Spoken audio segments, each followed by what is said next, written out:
ग्रंथालयात ग्रंथालयात एकूण पुस्तकं किती मला सांगा. गडबड न करता सोडवायचं आपल्याला गणित. ग्रंथालयात पुस्तकं किती आहेत? 1/3. ग्रंथालयात कोणते पुस्तकं? काल्पनिक पुस्तकांचे प्रकार आहे. काल्पनिक पुस्तक किती आहेत? 1/3. ओके. विज्ञानाचे पुस्तकं किती आहेत ग्रंथालयात?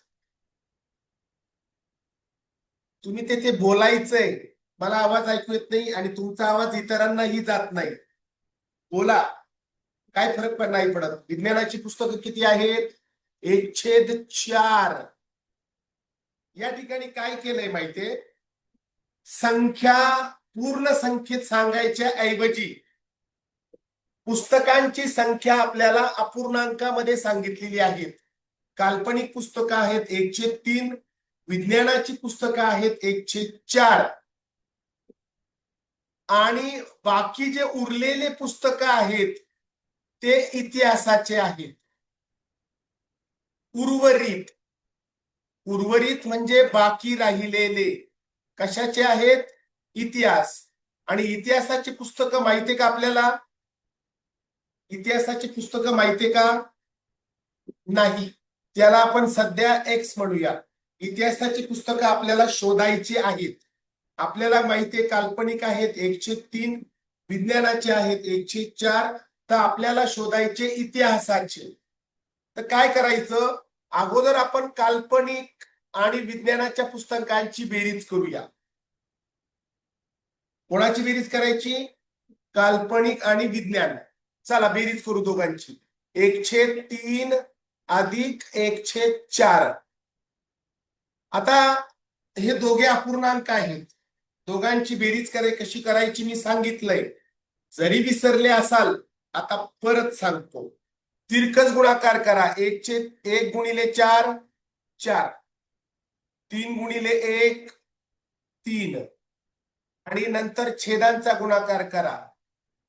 3 चोक 12. बघा 4 आणि 3ची बेरीज करा आणि छेद 12 आहे तसा ठेवा. बेरीज किती आली? काल्पनिक आणि विज्ञानाचे पुस्तक झाले 7/12. काल्पनिक आणि विज्ञानाचे पुस्तक झाले 7/12. आपल्याला शोधायचे आहे विज्ञान. कोणते पुस्तक शोधायचे आपल्याला? विज्ञानाचे. आता बघा एकूण पुस्तक आहेत 12. एकूण सगळे पुस्तक काल्पनिक, विज्ञान आणि इतिहास सगळे पुस्तक मिळून किती आहेत? 12. आणि 12 पैकी काल्पनिक आहे 4, विज्ञानाचे आहे 3. तर 12 पैकी काल्पनिक आणि विज्ञान जर 7/12 झाले तर राहिले कोण? 5/12 राहिले ना. बघा एकूण पुस्तक 12 आहेत. त्यातून 7/12 जर विज्ञान आणि काल्पनिकचे झाले तर याचे जे अंश आहेत 7 आणि 5 12 होतात. बघा दोघांची बेरीज काय होते? 12/12. याला म्हणतात पूर्ण. सर्व पुस्तके जर 7/12 आपल्याला जर विज्ञान आणि गणिताची काल्पनिकची मिळाले तर इतिहासाचे आपल्याला मिळतात 5/12. तुम्ही म्हणाल सर 5/12 कसं काय मिळाले? एकूण पुस्तकं आहेत 12. एकूण पुस्तकं आहेत 12. त्यातून 7 पुस्तकं विज्ञानाची आणि काल्पनिकची मिळाले तर उर्वरित 12 मधून 7 जर आहे तर उरलेले 5 म्हणजे 12 पैकी 5 इतिहासाचे आहेत. उत्तर मिळालं आपल्याला 5/12. उदाहरण देईल. बघा 4 भागापैकी 1 भाग गणित आहे. तर 4 भागापैकी जर 1 भाग गणिताचा असेल तर उरलेले 4 भागापैकी 3 भाग विज्ञान असणार ना. म्हणजे 3/4 विज्ञान आहे, 1/4 गणित आहे. झालं.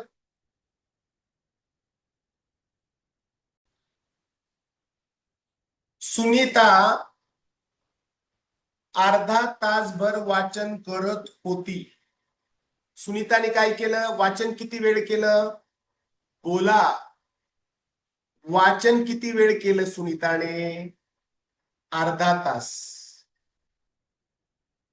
इथे लिहिलं मी, सुनीताने वाचन केलं अर्धा तास. ओके. नंतर तिने गणिताचा ग्रहपाठ केला, मॅथमॅटिक्सचं होमवर्क. गणित ग्रहपाठ. गणित ग्रहपाठ तिने किती वेळ केला? गणित ग्रहपाठ तिने किती वेळ केला? गणित ग्रहपाठ केला सुनीताने 1/3 तास. 1/3 तास गणिताचा ग्रहपाठ तिने केला. तर तिने एकूण किती वेळ ग्रहपाठ केला?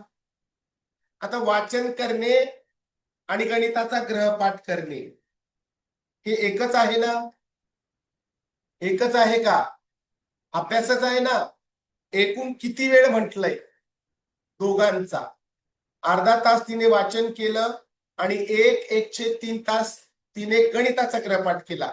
मला सांगा, वाचन आणि गणिताचा ग्रहपाठ दोघे मिळून ग्रहपाठच आहे ना? हो. मग दोघांचा एकूण किती वेळ होतो ते शोधायचं आपल्याला. आता दोघांचा एकूण किती वेळ होतो हे जर शोधायचं असेल तर आपल्याला दोघांची बेरीज करावी लागेल ना? बरोबर आहे का? वाचन अर्धा तास, गणित 1/3 तास, दोघांचा आपल्याला बेरीज करावी लागेल. आता बेरीज करत असताना दोघे अपूर्णांक आहेत. तर एक आहे ज्याला आपण प्रॉपर फ्रॅक्शन म्हणतो, ज्याला आपण म्हणतो छेदाधिक अपूर्णांक, आणि एक आहे पूर्णांक युक्त अपूर्णांक, याला मिक्स फ्रॅक्शन म्हणतो आपण. याला पूर्णांक युक्त अपूर्णांक का म्हणतात?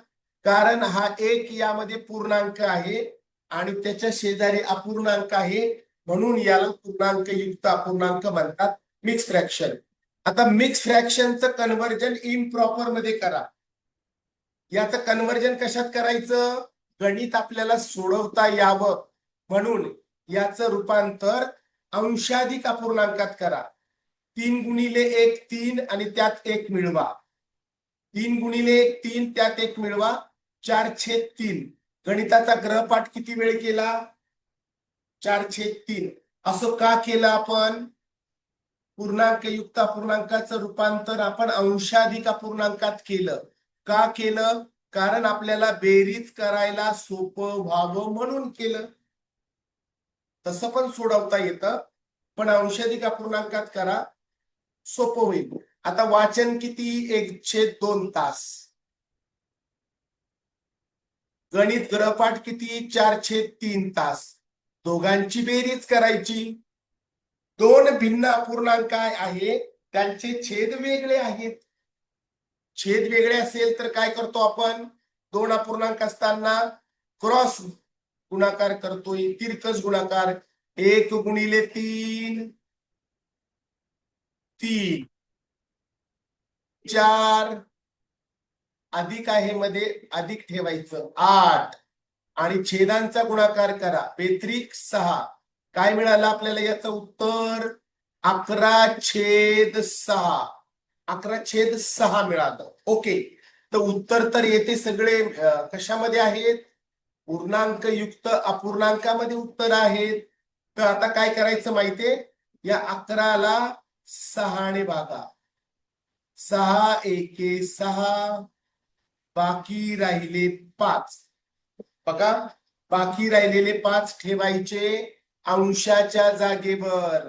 थोडा वेळ लागेल, रिव्हिजन होईल, मी सांगतो सगळं, परत डबल सांगेन.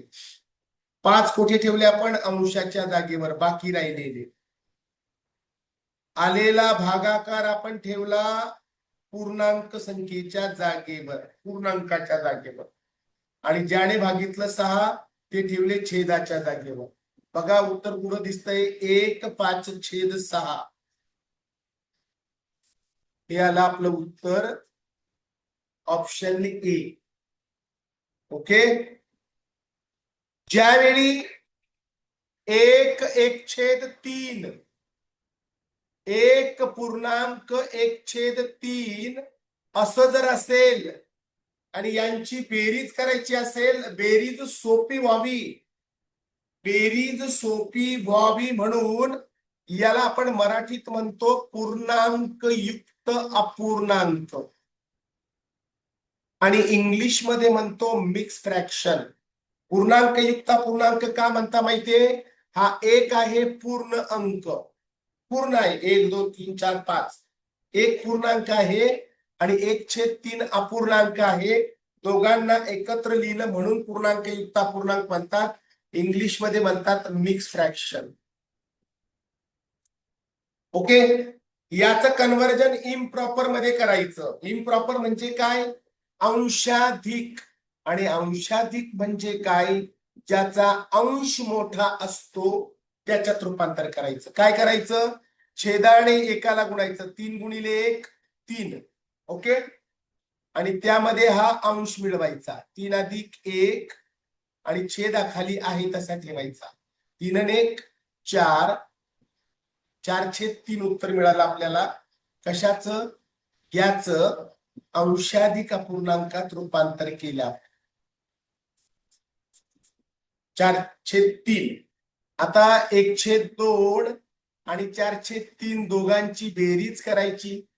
तुम्हाला सांगितलंय तिरकस गुणाकार करा, बेरीज करा आणि छेद आहे तसा ठेवा. 2 गुणिले 3.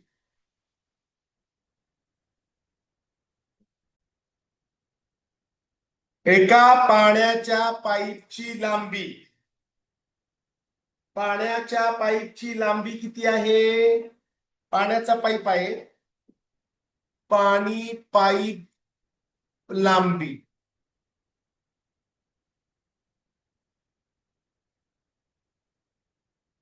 पंधरा मीटर. आणि काय केलं? त्यातून किती पाईप विकला? विकलेला पाईप किती विकला? त्यातनं पाईप विकला 3/1/5 मीटर. आता तुम्हाला मी अगोदरच सांगितलंय. काय सांगितलं? अगोदरच तुम्हाला सांगितलं मिक्स फ्रॅक्शन मध्ये असेल, हा आहे पूर्णांक युक्त अपूर्णांक, याचं रूपांतर अंशाधिक अपूर्णांकात करा. मग कसं करायचं? 5 गुणिले 3 अधिक 1 15 आणि 1 16. 16/5 आलं. ओके. आता पाईपची लांबी किती आहे? 15 मीटर. त्यातून विकला किती? 16/5 मीटर विकला. तर शिल्लक किती राहिला शोधायचं. तर आता दोघांची वजाबाकी करायची. कोणाची? 15 मीटरची आणि 16/5 ची वजाबाकी करा. म्हणजे 15 मीटर मधनं 16/5 पाईप वापरलेला आहे त्याची वजाबाकी करा.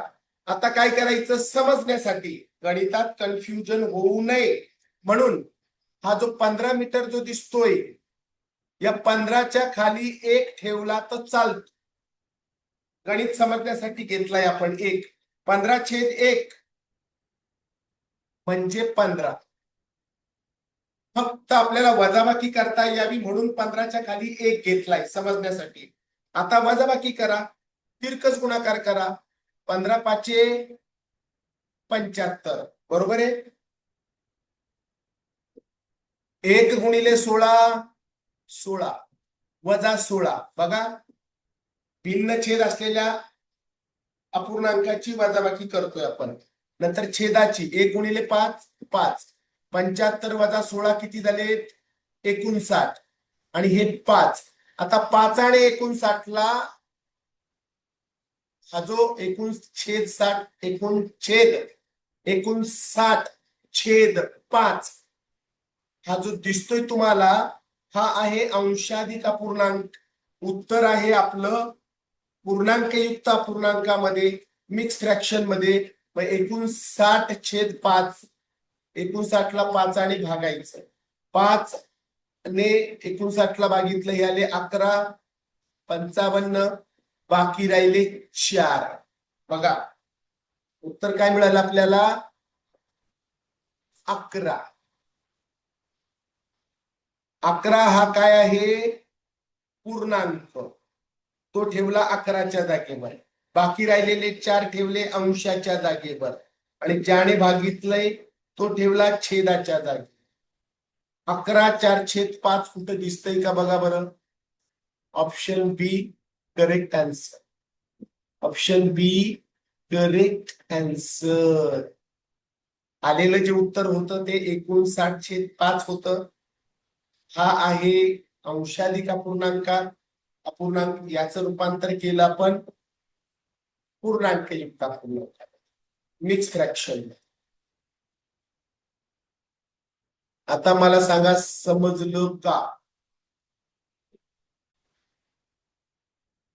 वाळूच्या पूर्ण बादलीचे वजन किती सांगा मला. वाळू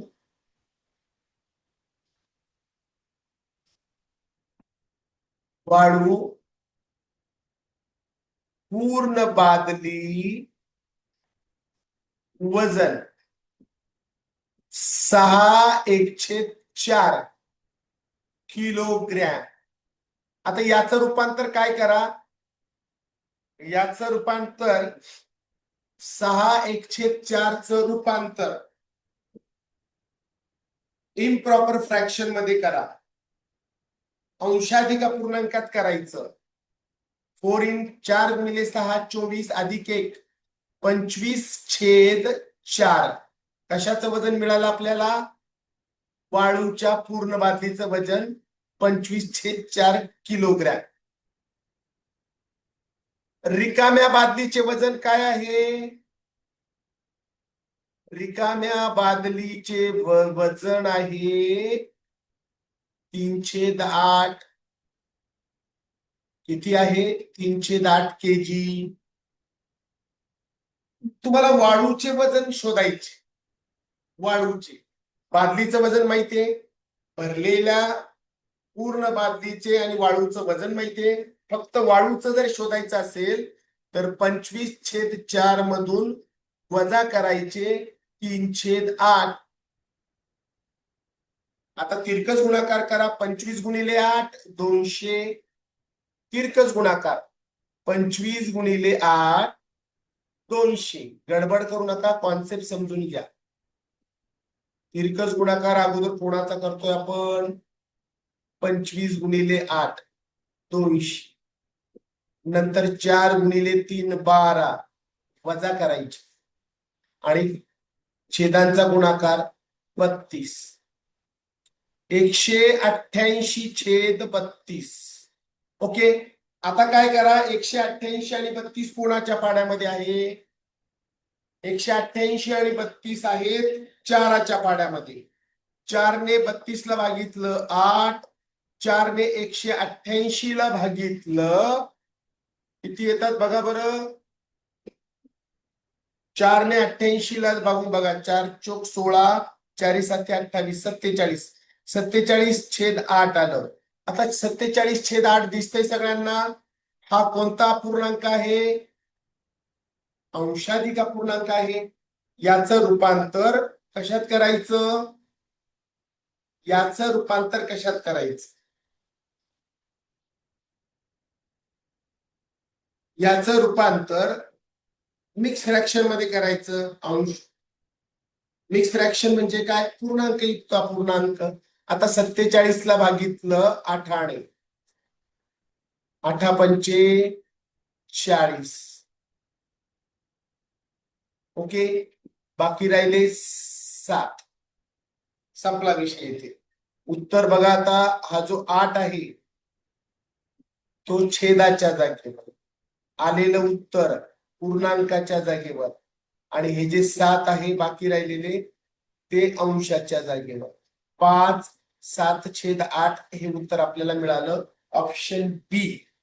बऱ्याच मुलांनी विचार न करता एकामेकांची कॉपी केली